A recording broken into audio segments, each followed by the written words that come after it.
views and opinions expressed in this program are those of the participants and do not necessarily reflect the views of BronxNet or the program underwriters. Hola everyone, happy plus healthy New Year.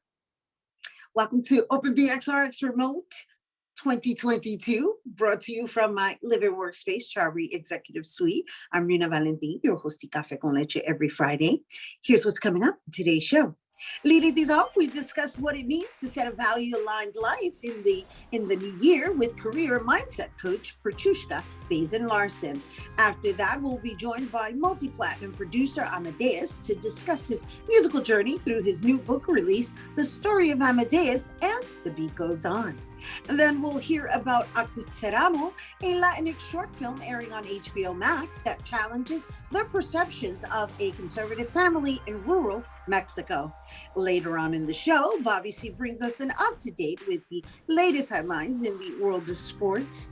And lastly, this week's Open Artist Spotlight shines on award-winning violinist and educator Dr. Nicole Wright, followed by a performance at the end of the show.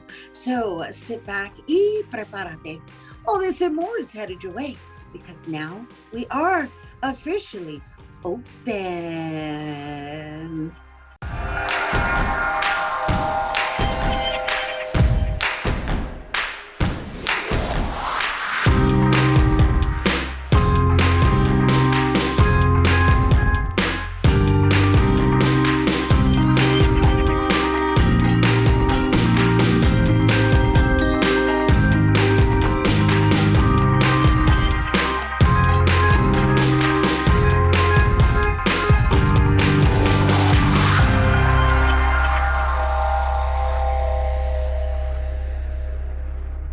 Hello and welcome to Open 2022, everyone. I'm Rhina Valentin, your host, y Café con Leche, for the next hour. Always inviting you to get social with us online, that is. Tweet us and follow us on Instagram at BroxNet TV and like us on Facebook at Open BroxNet Television. And of course, while you're there, follow me on Twitter, FB, Instagram, Insta Stories, and LinkedIn at Rhina Valentin.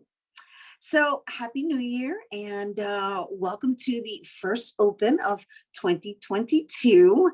As we all know, the new year comes with new resolutions. So instead of focusing on resolutions, our first guest is dedicated to supporting people identify value-aligned work that employs and monetizes their talents. And through her online course titled Mastering the Art of Work, participants gain access to videos and a printed workbook addressing how you can engage on our three most precious assets, and that is time, money, and people. And she also co-owns a Sugar Hill Creamery, an ice cream shop in Harlem that sells handmade small batch ice cream and non-dairy frozen desserts. And joining us to discuss how to create a value-based life for the new year, please welcome career and mindset coach and owner of Sugar Hill Creamery, Petrushka Bazin Larsen. Hello and welcome. Thank you so much for having me, Rhina. I'm happy to be here. And as COVID should have it, my children are home. So if you hear a couple of sounds, I got children, which is actually perfectly in alignment with what we'll talk about today, and how I made a career shift because, you know, I'm a mom and I needed to be present for them as well as myself and, you know, my community. So. Yeah, the COVID language though, because you know we've got our own verbiage now. It's actually called co-workers. You know, let's be politically correct. That's right. That's right. I'm so sorry. My coworkers are home. My coworkers are working from home with me. Okay. We're not social distancing either, so that's great. Thanks for the warning. We got it. It's all been noted, right? So, Thanks. But we're gonna try and get in as much as we possibly can before you get interrupted. Thank you. Okay. So, but you know, you're like you said, it's perfectly aligned with where we are, and the fact that we've now entered an entirely new year, and we're still in this pandemic, in a different variation. But the reality is that we're still dealing with this enemy that just doesn't seem to want to go anywhere. And so there's an acclamation that we're all kind of like struggling with, because nobody really wants to accept this as being our new norm. Right. And it's here. It's here.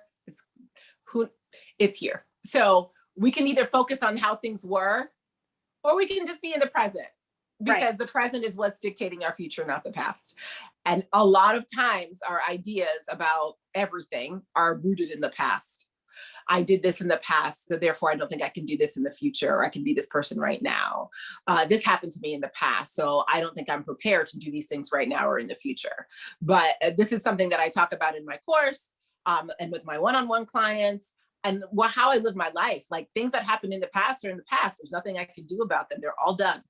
And the only thing that I can do now is be present to acknowledge the past. It happened, but it cannot hold me. It does not anchor how I will move forward, right? I have to honor the things that have happened, and then I have to be present in my now so that I can impact the future and have the results in the future that I would like to have. Our present dictates our future, not our past. Right. And I got that. I got it all. And I hope you guys are getting it. And that also kind of invites the question of opening up an ice cream shop in the middle of a pandemic, and the fact that you've been thriving despite. And so you've got an online course, obviously, that's the norm that we're dealing in, right? Where we're all communicating as such. But then you have an actual in-person shop, a brick and mortar. So let's talk about why an ice cream shop. So we actually opened our first location in 2017 when my husband lost his job very serendipitously. He worked in hospitality, and they closed the restaurant without much, notice, right? And so what does everybody do? They have to go find a new job. But it was an invitation for us to think about what we wanted from our life and what we wanted together as a family. And when, I was working in museums and nonprofit spaces during, regular business hours, and he's working at night in restaurants. And we, at the time, only had one child, but it was kind of like, our second child was on the way. We're like, do we want to be living on the, two ends of the day, or do we want to do life together, right? So we sat on the idea for a little bit, but it came to us when we were out of town having ice cream with some friends after a lovely lunch. And we realized that we couldn't actually do that in Harlem, where we lived for 16 years now, right? We were like, you can only go to Baskin-Robbins, you can get a Coco Helado, from the cart, you can get ice cream truck, but you can't go sit down. Like, nobody's sitting in Baskin-Robbins to have a moment. There's not even that many tables. Okay. So we're like, we should do this. Like, we should open an ice cream shop. Like, we should be in business for ourselves. I was going to still work full time outside of our business. And he was going to focus most of the time, all of his time on the business. And I would just support. And then it came to me after we were pregnant with our third child, and I was working in another position, that position was not right for me. There were a couple of things that were impacting my quality of life that I was like, I'm not willing to sacrifice my well-being, like my mental well-being, my emotional well-being, to do this job that's paying me a generous amount of money and does have wonderful impact in our community. I'm actually not willing to do that. Like, it's not worth it, because I am my best asset. And as a mother, I have to be able to show up mentally for my children and be a good partner to my spouse, right? So that's an important topic right there before you keep going, because and I just want to pause for 1 second and back it up, because a lot of people define success through their occupation, or through their title, or through the amount of money that they're earning. And you just made a very, very profound statement with regards to, you know what? I was making good money. It was serving my community. However, my mental health was at stake. Correct. I think it has been most, the message of do what you are supposed to be doing on this earth has been loudest as a mother.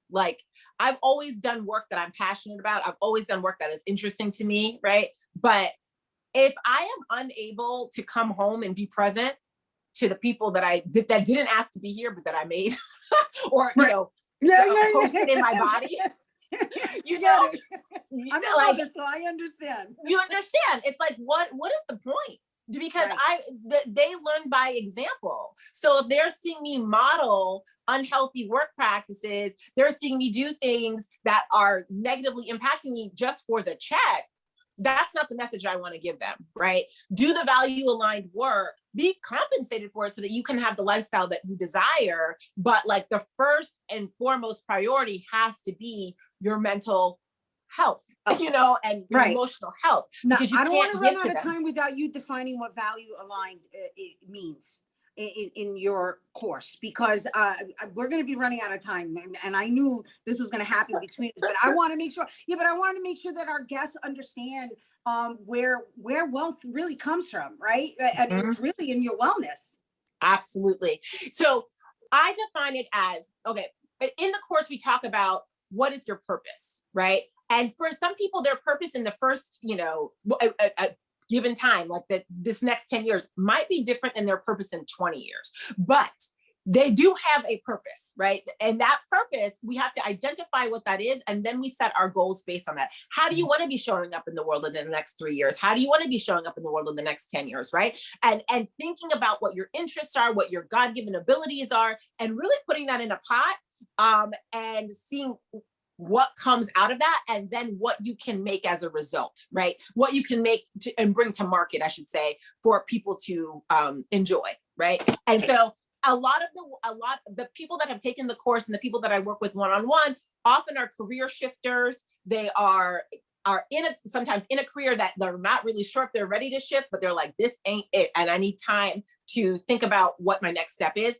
Or there are people that have just started businesses. Maybe it's their primary focus or it's like a side hustle, right? But they're like, this is my interest and this is where I want to be. And this is how I want to spend my time. And I want this to replace my current employment, right? So those are generally the people that are in the class, and then they take the class and they're like, whoa, my mind was blown. You know, like I got so much value because now I feel so much more sure about what it is that I want to do. And so that in the course, we talk about what your purpose is and how we have to set goals in alignment with that. If you don't understand what your purpose is, and it's really hard, and this goes for New Year's resolutions and intentions, like if you don't understand like how you want to be showing up and why, the why is really important, then it's going to be hard for you to even keep the goal. Like what, if you don't know why, then why, you know, what is the purpose? So if somebody says, I want to really like work out this year and like really dedicate, why? Oh my gosh. You see, look, she already gave us a taste of the course, and I wish we had more time, but we are out of time, Petrushka.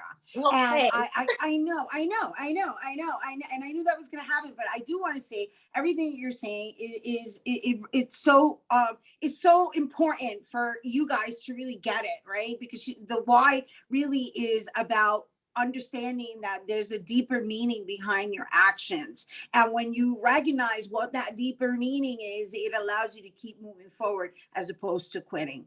And so, and that was just me summarizing it. But however, right, if you're interested in obtaining more and learning more and or participating in her Mastering the Art of Work, you can visit askpetrushka.com. And of course, if you're interested in some creamery, some ice cream, you can visit Sugar Hill Creamery.com. She's got various locations, but check her out on the website. All right, we do have to take a quick break, but when we return, we'll speak to the multi-platinum producer Amadeus about his new autobiography, and bueno, the beat goes on. Stay tuned.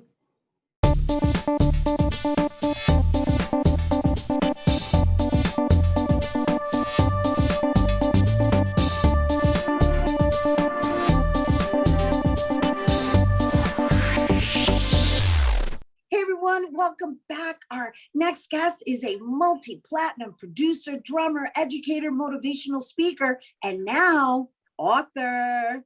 He's produced for over 100 artists thus far, ranging from Jennifer Lopez, French Montana, Trey Songz, Chris Brown, 50 Cent, Justin Bieber, and more. That's just to name a few. And of course, he's no stranger to Open, but today he joins us to talk about his new book, The Story of Amadeus, and the beat goes on. The beat goes on. The book's mission is to inspire, motivate, and empower young musicians to follow their passion no matter the circumstances. Please welcome back to the show, multi-platinum producer Amadeus. Man, what an amazing and incredible intro. As always, you know, I feel like I'm home whenever I'm with Rhina, I'm home. You know what I'm saying? Bronx, and I'm home. So Rhina, thank you. Happy New Year to you. I'm excited to be here as always. Yes, darling. Happy, healthy New Year is my new way of Amen. greeting Amen. everyone. Yes, because we got to make sure we continue affirming it, because God Yes. knows we are up against a Who you a telling? battle. Okay, but we're going to move into happy things Yes. so that we can affirm that into the space. I love it. I love your top. I want Thank one. you. Thank you. I got you. I got you. I can relate to that. Yes, you Mhm. can. Absolutely, Mhm. Queen. Oh my gosh. So listen, let's just open up. You've appeared on the show. I want to say you appear almost annually. Yes. And I haven't seen you since the pandemic kicked in, right? Correct. The beauty of your appearances have always been, aside from all these wonderful accolades that you received, and all these wonderful artists that you worked with, you remain active in your own craft. And the last I remember, you were traveling to Vegas every Yes. weekend and then coming back.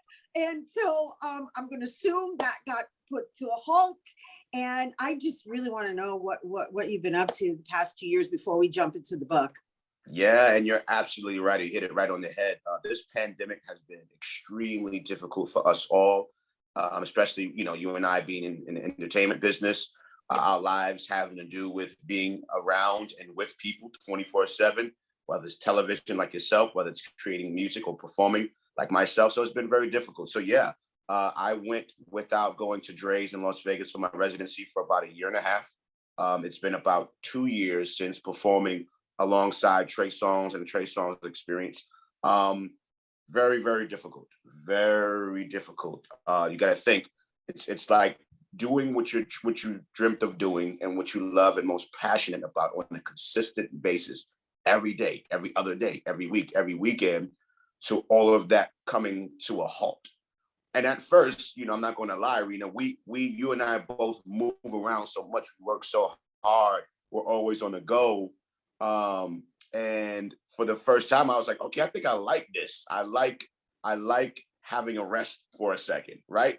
Because we're always on the move. But then I realized that I was like, okay, I think this rest is for a little too long. Not sure how I feel about being on rest for 3 months and then 6 months and then 9 months and then 12 months and then, going over almost 2 years. So it was very difficult, very challenging for me mentally, spiritually, financially, physically. And it was only God that kept me sane, that kept me covered. I had, some family members and supporters and fans that kept me encouraged, lifted me up in prayer when I couldn't lift myself up in prayer. And I'm grateful for all of those people and individuals.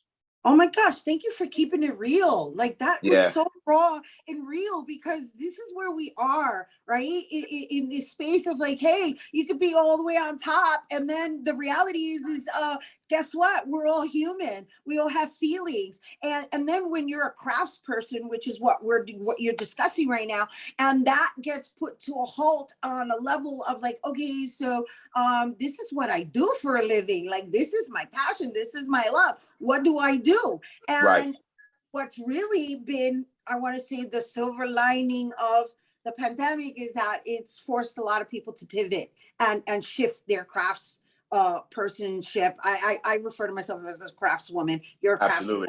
And so I'm trying to, be politically correct and a craft person. and like, okay, let's pivot. Hence your book. Your book that I want to congratulate you on. Thank you so much, Queen. Thank you so much. Yeah, because that requires some level of commitment with being with self.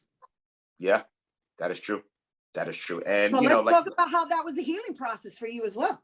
Yeah, and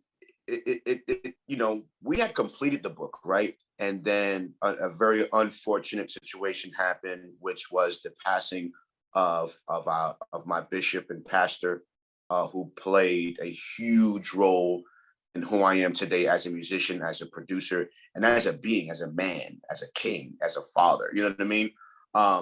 So when that happened, not only was I challenged with the pandemic, in regards to creating the book, but that happened and it just really threw me all the way off mentally. And I'm like, wow, how could this happen?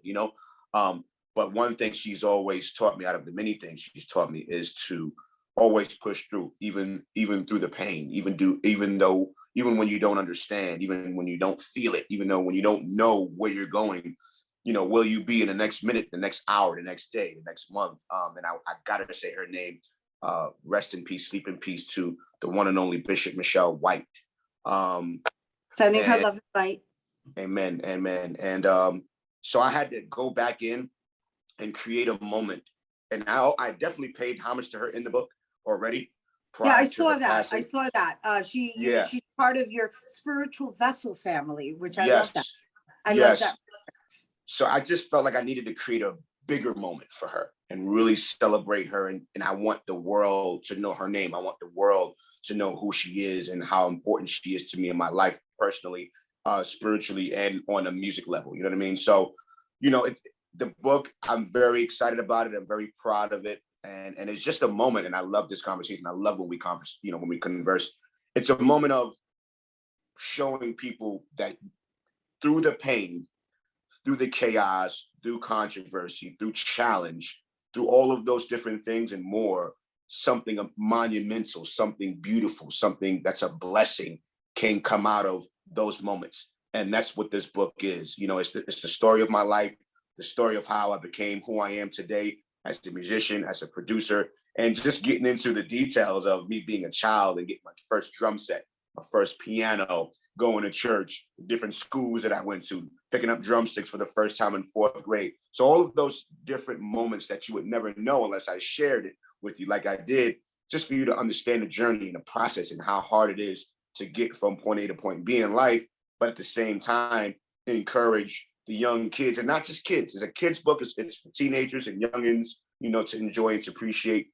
But I want adults to be motivated and inspired by it too, because sometimes you feel like when you reach a certain age or a certain level, that's it.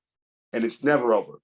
God is, if we have breath in our bodies and we are alive, we have a pulse, that means there's still opportunity for God to do what he promised you that he was going to do through your life, right? You just have to make sure that you are taking the proper steps and playing your part as an individual and as a person. You can't expect God to just drop $1 million in your lap, make you become the biggest, TV and journalist in the world, or producer, or musician, by just sitting there with your hands folded, right, praying, thinking God is just going to sprinkle down and it's going to happen. No, you have to play your part. You have to do what you need to do. So, I'm grateful for this platform always.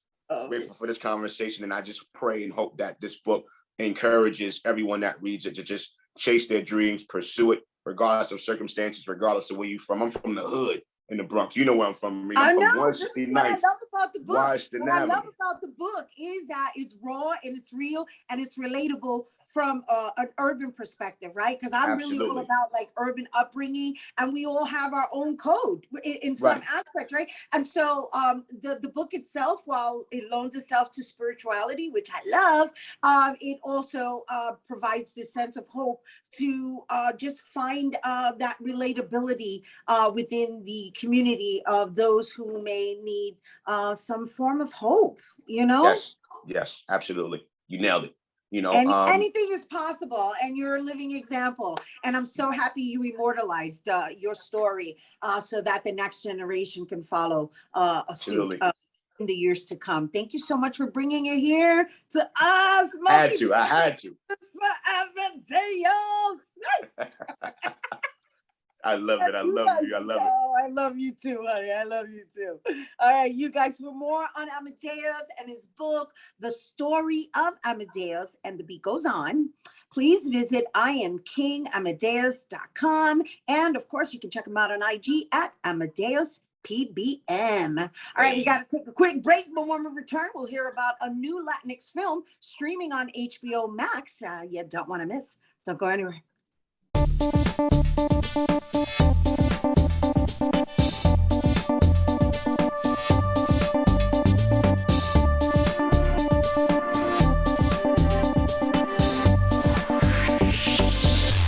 Hey everyone, welcome back. The multiple award-winning film Acuitzeramo tells the story of Salvador, a gay Mexican elder who has lost his partner for 15 years. And after inviting his partner's estranged son to attend his funeral in Mexico, Family secrets are exposed and identities and perceptions are challenged. Let's take a sneak peek of the film Acuitzeramo. ¿Tú eres Salvador? Sí.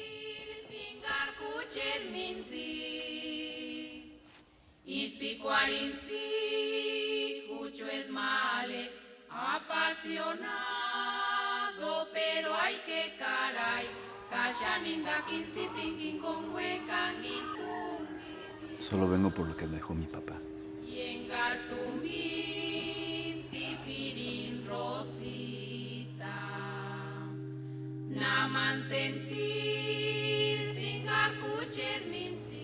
¿Cuánto tiempo estuvieron juntos? Casi. 15 años.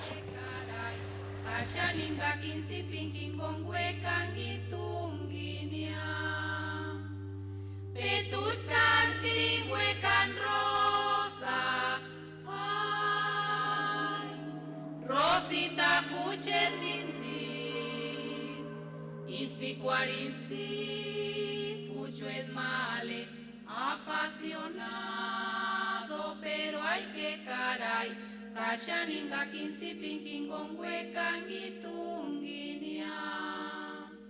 Petrushka Bazin rosa, ay, Rosita kuchet minsi, ispikuarinsi, puchuet. Joining us to share more on the film Acuitzeramo, please welcome director, writer, and producer Miguel Caballero and co-executive producer Neyda Martinez. Hello and welcome. Hi, Rhina. Thank you for having us. Bueno, congratulations. Happy, healthy New Year.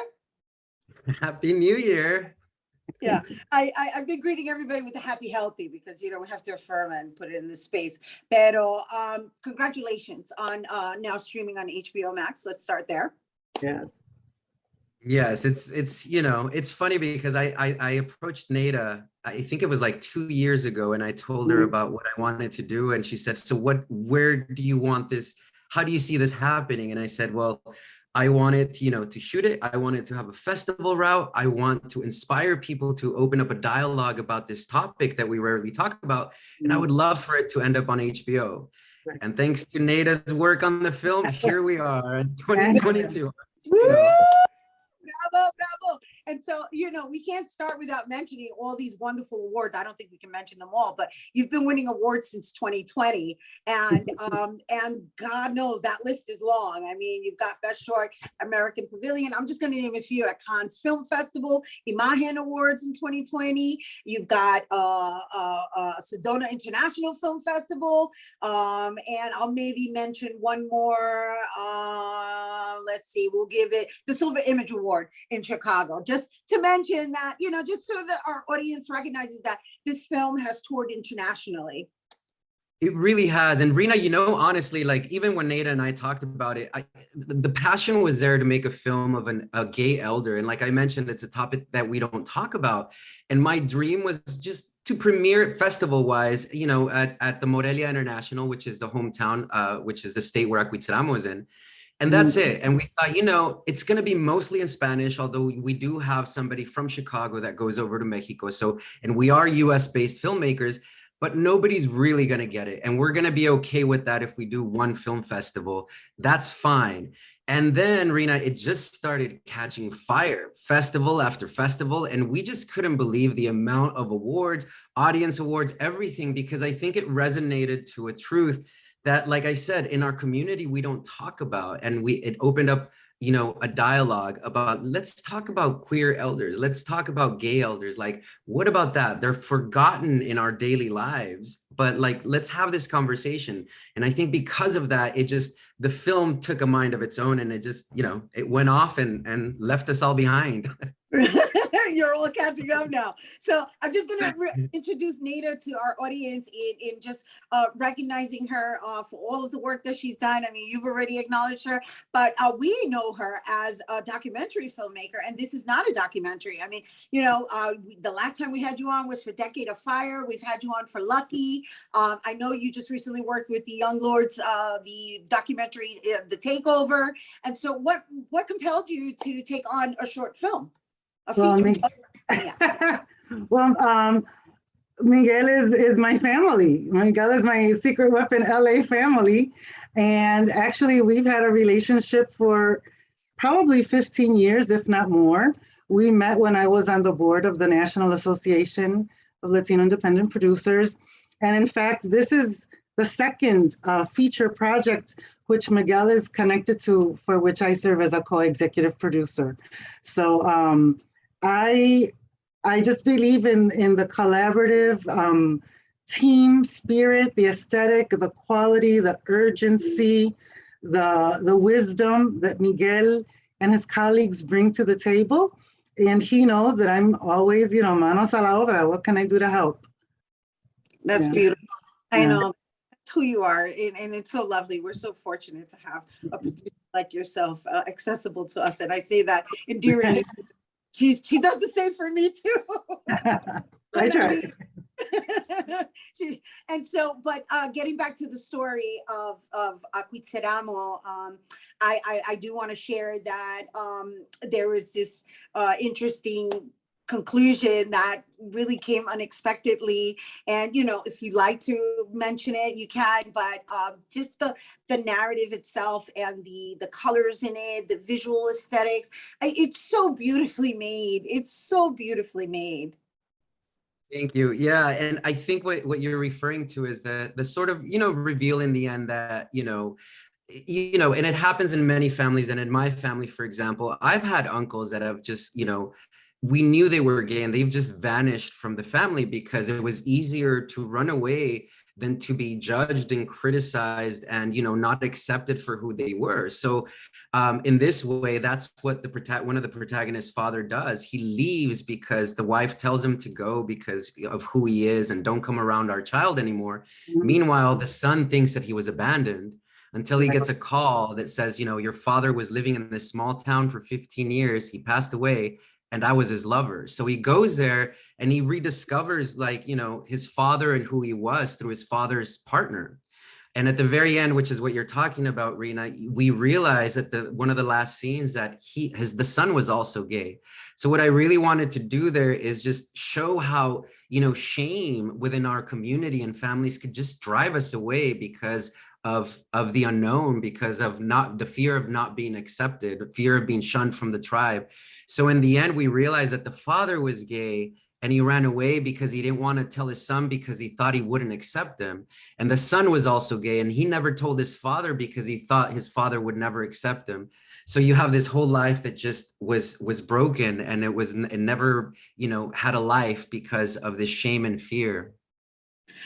Yeah, and I think right now we're living in a day and age where healing really needs to be at the forefront. And there's something in your film that also mesmerized me, which was that scene where I guess his dad felt his spirit was moving on, or at least that's how I perceived it, right? Because it left it open for interpretation with the folklore, which you can please share a little bit about the folkloric aspect that was incorporated from a magic realism. So it was so beautiful, and you can tell I was very excited to watch this film.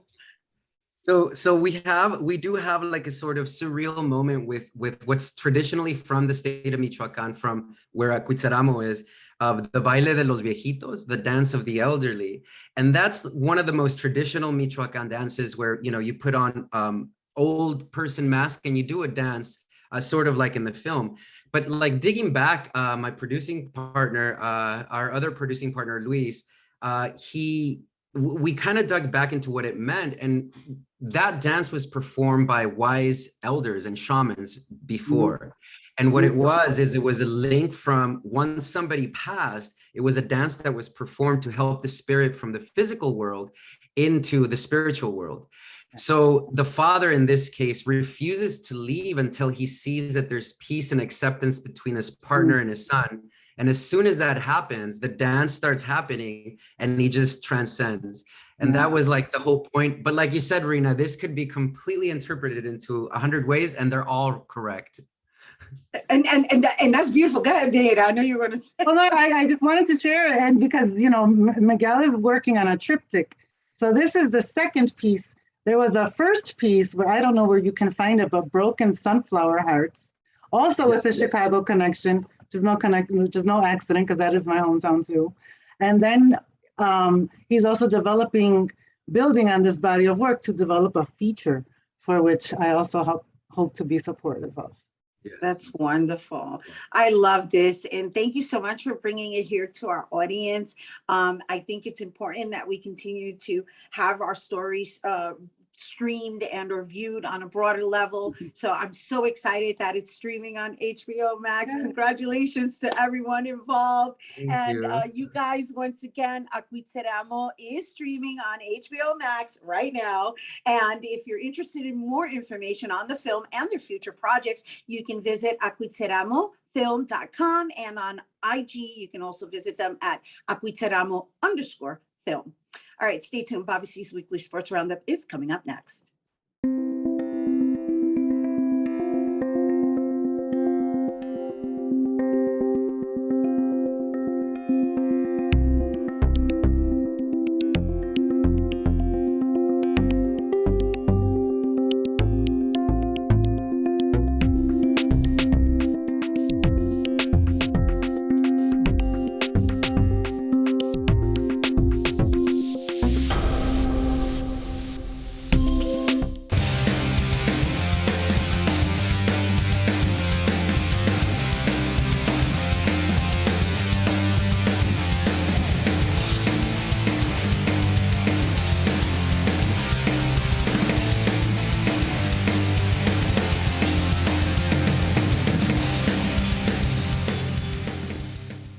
The Rangers are awfully good at the sport of ice hockey. We begin our look at sports with the Broadway Blue Shirts. The Rangers highlight our 5-on-5 and come in with the top spot. And one of the games of the week this week in the Big Apple, they take down the defending champion Tampa Bay Lightning this past Sunday 4-0 at Madison Square Garden. Here's more with the Rangers.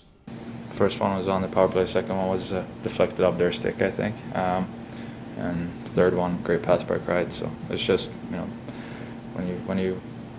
when you're in that kind of momentum, then you seem to make the right decisions of where to go, and the pucks find you, and that's what it did today. And at 4, the New York Jets make things interesting against Tom Brady, the great one, and the Tampa Bay Buccaneers. But a fourth quarter comeback, of course there was a fourth quarter comeback, saw the Bucs score 11 points while holding the Jets scoreless, sealing a 28-24 final for the Bucs. This one makes headlines around the country for star wide receiver Antonio Brown taking off his jersey and leaving the stadium during the game.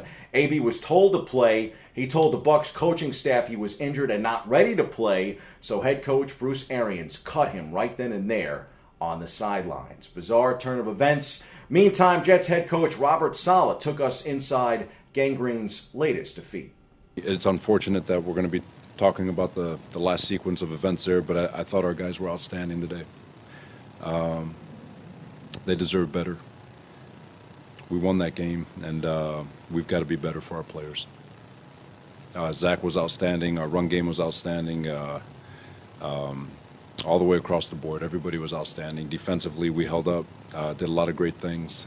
A lot of young guys made a lot of great plays, and there was a lot of things that I thought was fantastic from our group against a championship football team. And they deserve better. The Giants and Jets and their feudal ways will share a spot again this week. The G-Men are also 4-12 on the season, but while Gangrene has had moments of optimism, sadly, we can't say the same for Big Blue. You can't have success in this league when you turn the ball over the way we did, when you create short fields for a team. Okay, every team's going to take advantage of that with the types of position we gave the team. You can't have mistakes in the kicking game like we had at the end of the first half. That's a 5-point mistake. We can't do that. It's not acceptable. It's not going to be tolerated.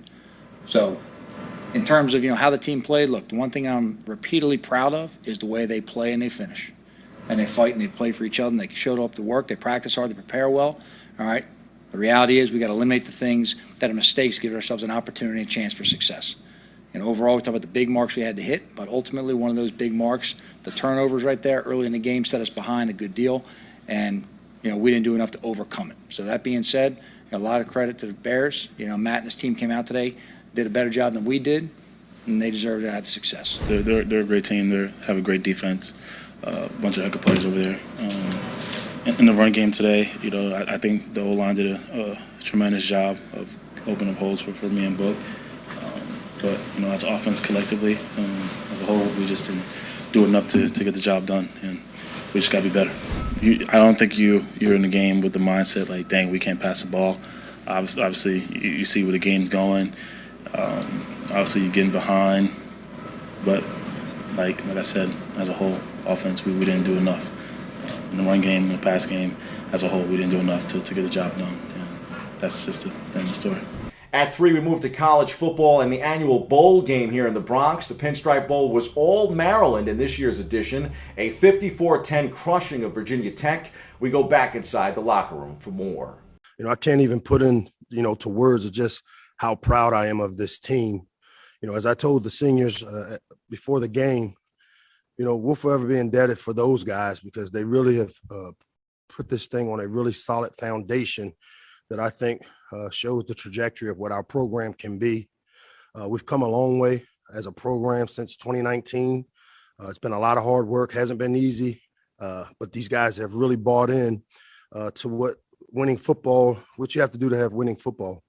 The culture, the way you have to work, the habits and behaviors you got to create. To send the seniors out with a significant bowl win, a winning season, it means the world to me. And to me, these guys, like I said, I will forever be indebted for the leadership that they've shown. This season was a huge step for our program, but I still believe, again, that the best is ahead. And what today shows, as you saw young players making plays for us, you saw our quarterback, again, continue to show the consistency. Our defense stepped up. But it really leads me to believe that the best is ahead for our program. And I'm looking forward to continuing to lead us as we take that next step. At 2, the Orange and Blue had won 3 straight before falling to OKC and Toronto to kickstart 2022. The bench has been a highlight, including New York City product and Hoops in the Sun alum Obi Toppin. Toppin even got a chance to start for the COVID sideline Julius Randle recently. Everybody just has to step forward. Like when people go down, the next man has to step up. Everybody that's here is a great player. They got here for a reason. So, we have a couple guys out, and there's some new guys who never played together for real that's starting to play together, and we just gotta find that spark and find that connection and ride on from there. So. And we saved number 1 for a man who will forever be number 1 in the game of football, and that's John Madden. The Hall of Fame coach and broadcast legend passed away on December 28th. His impact on the game of football was more than his contributions on the field. The coaching icon not only led the Raiders to championships and iconic status, but also was the most popular football commentator on the air, winning 16 Emmy Awards and starring in commercials, becoming a big star. If that wasn't enough, a popular NFL video game franchise named after him cements his legacy threefold. Rest in peace, John Madden. The sport won't be the same without you. We count up here on the back end of 5-on-5 at 1. The national championship game is set. We have Georgia and Alabama in the college football finale. The championship goes down this Monday night, January 10th, following Bama's semifinal win over Cincinnati and Georgia's semifinal victory over Michigan. Should be another goodie on the college football gridiron. We'll stick with football, but we'll turn to the pros. At number 2, the G-Men round out a playoff-less season against Washington at home. That game gets underway 1 p.m. Sunday at MetLife Stadium. At 3, the Jets will be in Buffalo to close out their season at 4:25 p.m. The Bills, still the best of all the New York-based football teams, the only real New York football team. Unlike the Jets and Giants, they are playoff bound this season. On the ice, the Rangers continue their West Coast swing. They come in here at number 4. They are in Anaheim Saturday night, tomorrow night, 10 p.m. start here on the East Coast. And rounding out 5-on-5 on the NBA hardwood, the Knicks are in Boston Saturday night to face the rival Celtics, and the Nets are home in Brooklyn to welcome the reigning champion Milwaukee Bucks. And on Sunday, they will square off against San Antonio. The first 2 games mentioned here are 7:30 starts, while Sunday's Nets game has been rescheduled for an earlier noon tip-off in Brooklyn. Those are the headlines. To the C-list for a proper salute to John Madden and Betty White.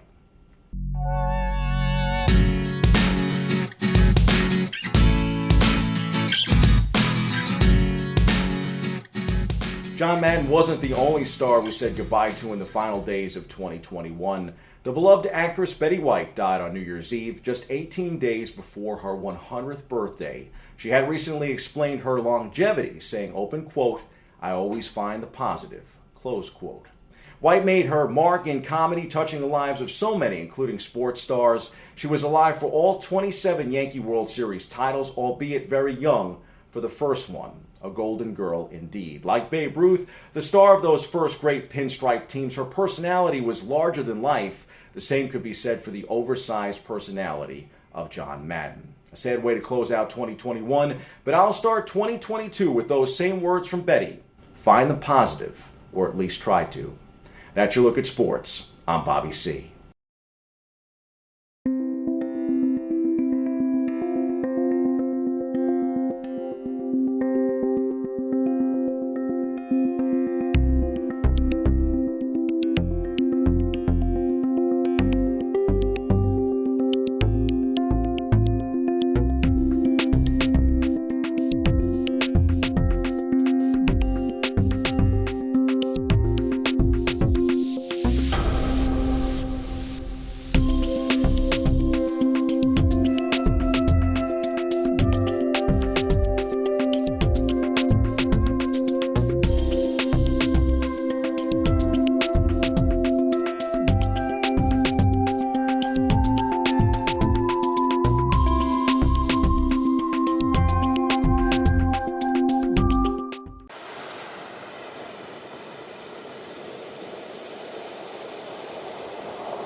Hey everyone, welcome back to Open. So our last guest is a Brooklyn-raised, award-winning violinist and violist, performing since the age of 5.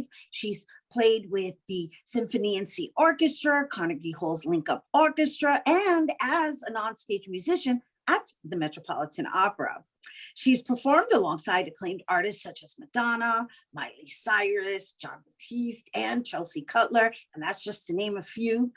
She describes her sound as a classical pop fusion with influences of Beethoven and Michael Jackson. So now, as an educator with a Doctor of Musical Arts, she gives back to her students the skills and strategies to become the best musicians they can be. Joining us to share more, please welcome Dr. Nicole Wright. Hello and welcome. Hi, thank you so much for having me. It's truly an honor to be here.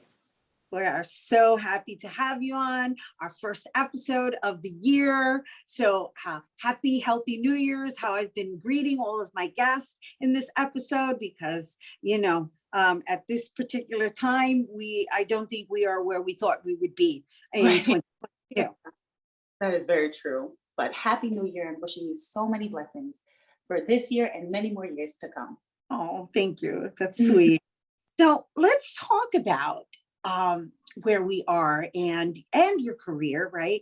Coming from a performer or being a performer who performs on stage, and of course we did acknowledge the fact that you are an educator as well, but even that has had to pivot. So let's just talk about what these past actually we're going on 3 years now. Wow. Look like wow. I definitely didn't think we would be where we are right now, but I am taking it with grace and trying to learn as much as I can and continue to grow from where we are at this moment in the world and in my life. And so though things have shifted greatly from what it was before the pandemic, I am still working my best to perform as much as possible, even though it's through via Zoom and it's live stream performances, and to teach the best way I can possibly teach by incorporating online classes and creating a platform where students can learn from the comfort of their own home by just turning on a video and playing alongside me. So let's talk about you as an educator. What do your students consist of? I mean, you have a doctor in of musical arts degree, right? So do you teach teachers? Is that who you teach? I actually had the opportunity to teach both. So I teach beginner violin students and I teach aspiring teachers to learn how to teach the violin to beginner violin students. Because there's one thing to be able to play the instrument, but it's another thing to be able to teach the instrument at a way where the student can really connect with the instrument and understand how it works and how one can play the instrument. So that takes a lot of knowledge in itself. So I teach the students and I teach the teacher how to teach. They are with me in the classroom. So I will teach a group class and have a teacher alongside me, and I'll teach them class management skills. I will teach them how to set up a violinist, and I'll teach them how to work with a student who has different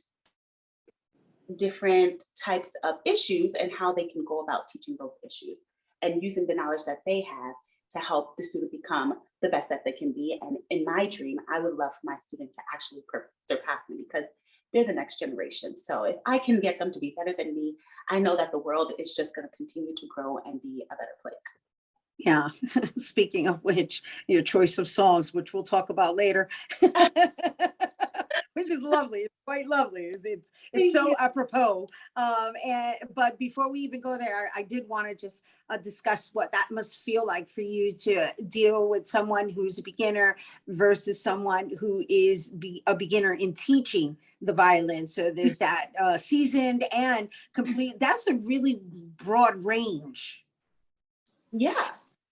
For you, I'm saying, like, I just share with me what that is for you and how it serves you, right? Because you're dealing with somebody who is in the place that you may have been at a certain age, right? I know they come in different age brackets. So there's the children and then there's the adults. That's a really long spectrum, Yeah.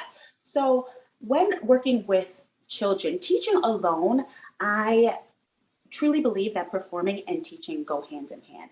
And that is because I'm learning from the student and seeing through their eyes what they're learning. And I'm also breaking down specific strategies to the simplest form so that the student can comprehend it and then try to achieve it themselves. So teaching goes hand in hand for me. And when I'm working with a teacher, most of the teachers that I work with are they're very inspired by their teaching. They really, really, really want to teach. They really, really want to learn. They really, really want to help teach other beginner violinists. So seeing the fulfillment and the enjoyment that they had, and the fact that they know how to ask the right questions because they're cognitively more mature. So they know exactly where they have issues with, whereas a beginner student, they don't quite know how to articulate themselves. However, an adult knows how to articulate themselves, and they're kind of like, I would love if you can help me set a beginner violinist up. How can I do that? And I can easily verbally tell them how to do that. And having the student with me in the classroom, after I can tell them how to do that, I can show them how to do that. And then after I show them how to do that, they can then try to do it themselves. And it's more of a hands-on approach. Oh my gosh, I would love to have you as a teacher, right? I'm absorbing everything that you're saying, in the sense that I'm also observing your environment, the fact that you're dressed in white, the fact that you also have a turtleneck on, you got the memo. But more so than anything, really, this is all leading up to, there's something about the way you're presenting everything that just resonates with healing. And I wonder if you perceive your instruments as healing tools. Absolutely. Music is such a healing tool. And it is not only healing for the performer, but it's healing for the person that is listening to you, because they are able to connect with you without even words. Because sometimes words, they get in the way. Sometimes you say things that you don't necessarily mean, or something doesn't come out right, or it's not interpreted the way you would like it to be interpreted. But music doesn't have words. You're connecting without words, and it's leaving this vulnerability between you and the audience to come together as one. And I think when you're able to do that, a special moment is created. And this special moment can last for a lifetime because you can treasure it and it stays and it stores in your memory box. And I think that is what music does for me. And I think that is what music can do for others. Right, especially because it's your body that's absorbing it. Oh my gosh, that was so lovely. Thank you for bringing it to our audience. Everyone, did you get the sense of Dr. Nicole Wright's healing methods through the violin? Because if you didn't, don't worry about it. When we come back, she's going to perform for us. So don't go anywhere.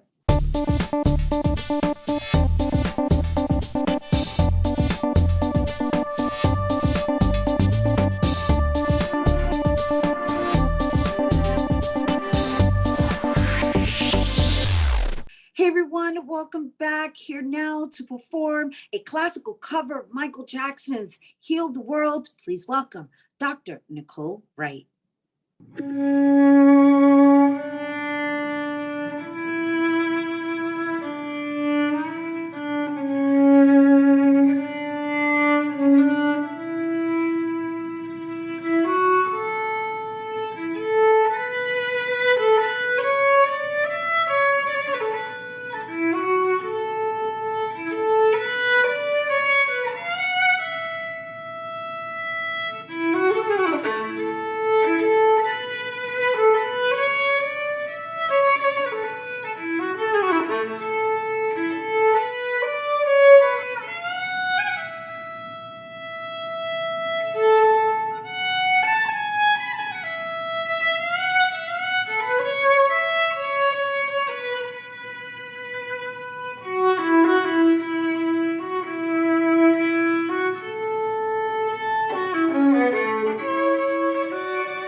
Some healing in this world. Yes. Thank you once again. For more on Dr. Nicole Wright, please make sure to visit drwrightsmusic.com and on IG at wrights.music. And that concludes our first show of 2022, mi gente. Thanks to all our guests for coming through and to you, our viewers, for tuning in. If you missed any part of the show, you can check out the recablecast tonight and 24 hours a day at bronxnet.tv. I'm Rhina Valentin, and from all of us here at Open, may the universe provide peace, prosperity, y amor. Stay blessed, healthy, and safe. Happy New Year.